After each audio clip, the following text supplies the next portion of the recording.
Hello there and welcome back to our channel. In this video, we will demonstrate how to fix can't add card to app wallet. 1. Verify Apple Pay availability in your region.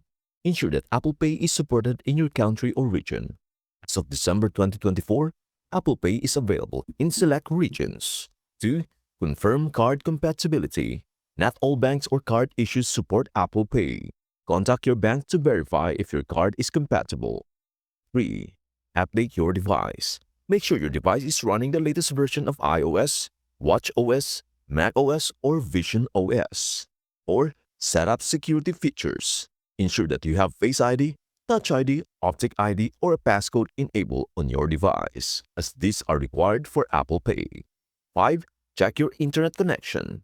A stable internet connection is necessary. Switch between Wi-Fi and cellular data to see if the issue persists. 6. Review Apple system status. Occasionally, Apple Pay services may experience outages. Check Apple system status page to ensure all services are operational.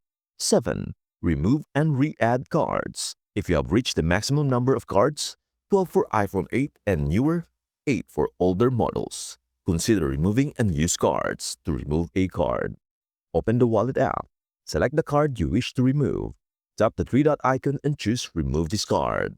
8. Restart your device. A simple restart can resolve many issues. Turn off your device, wait a moment, and turn it back on. 9. Disable VPN. If you're using a VPN, it might interfere with Apple Pay. Try disabling it temporarily. 10. Contact your bank or card issuer. If you encounter error messages like could not add card, invalid card, or card device limit, reach out to your bank for assistance. 11. Contact Apple support. If none of the above steps resolve this issue, consider reaching out to Apple support for further assistance. That's it. Thanks for watching. Don't forget to like, subscribe, and comment below for more tutorials on your favorite apps. Happy exploring!